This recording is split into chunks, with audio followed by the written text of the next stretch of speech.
Hey everybody, we got her home, 1971 CB 100. The seat is in the back seat.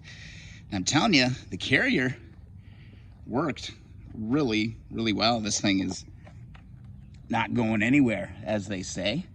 But the Black Widow came through, but not a lot of ground clearance there.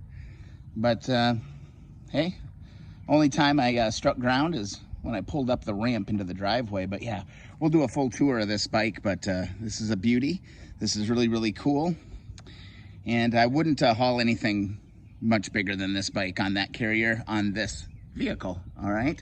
So Jeep Renegade and the Black Widow carrier do okay. Not a lot of ground clearance, but this, the rack itself is rock solid, but yeah. I'm excited to be home, and I'm looking forward to getting it in the shop. What are you wrenching on today?